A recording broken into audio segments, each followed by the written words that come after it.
Hey guys, Andy Demi here. Hope you're well. Hope you had some fun last night with the crazy move that we got in sterling. I'd love to tell you that I caught it. I didn't. Got to be honest, I had a position in sterling Oz short, which I basically caught quite near the highs, but I tightened up on the stop and I thought, well, if we don't get a majority, sterling will fall, or the completely unexpected, if Labour had won, then sterling would fall dramatically. And then obviously the flip side, which is why I tightened the stop up, was because obviously if Tories did win, which they did, then sterling would obviously react the way it has. So what I want to do now is I want to talk about what's next and how impactful is this decision. Well, the first thing is shockingly the polls were spot on. There was a big majority, and I guess the market didn't believe that because it really rallied off the back of it. Of course, as always, when news comes out, there's always an overreaction. But what's more important now, it's Friday, it's coming up to the weekend, is to keep a calm head. We've got a little bit more trading left before Christmas, and you want to think objectively. So what I want to do very quickly is I want to show you what I'm looking at from a technical point of view in sterling and in particular cable, and where I see opportunities for the next few weeks and months. Okay, so let me quickly open up my charts right now.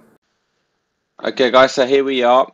And what I've got here is the monthly chart of cable, and there's a couple of things I want to show you. So the first thing is that we had this triangle drawn in previously, which I spoke about at the time as potentially being either a fake break here. So we created this really nice morning star. Or maybe you could look at this as maybe this was a double bottom after all, okay? Either way, if you're looking at this as a technical move, then what you normally would do is you would measure this and you would use that distance, which, from a potential breakout to basically give you a target. And that will, roughly bring you over to this kind of area, which is, significantly higher. Now, a lot has to happen for that to happen, and we're talking about a very, far away target there. Now, what I want to focus on is in the now. Where can we make a return? Where is the easy move? So if you have a look up here, I've kind of marked this down. If I just delete this area here, can you see that this area here has been very reactive in the past, and around that sort of 137 to 137.80 kind of area. And to me, that matches very nicely with the resistance that I've drawn in there. Okay, so I like that as a next target.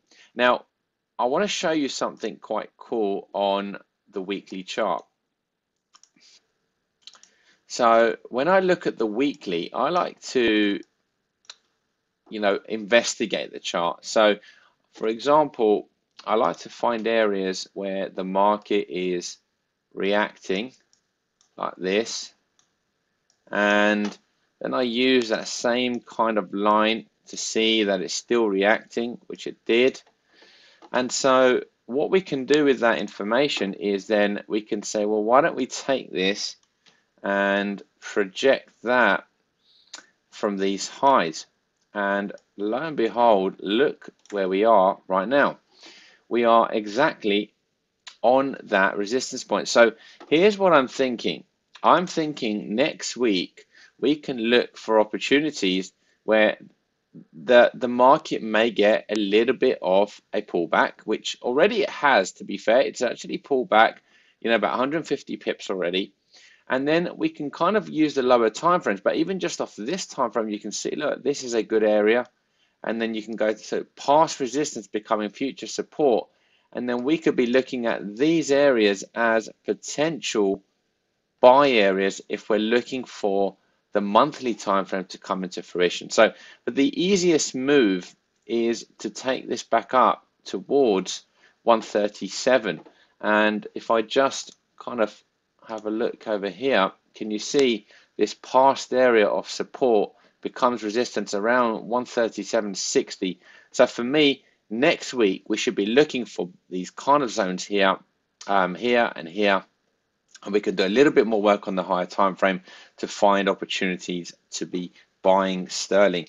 And just bear in mind as well, guys, you have the stochastic here, which is a little bit overbought, and you can see in the past that overbought has definitely created a reaction. So we had that, we had that, and from here it kind of went a bit sideways, but that went down. So just be wary that we could also get the same sort of thing.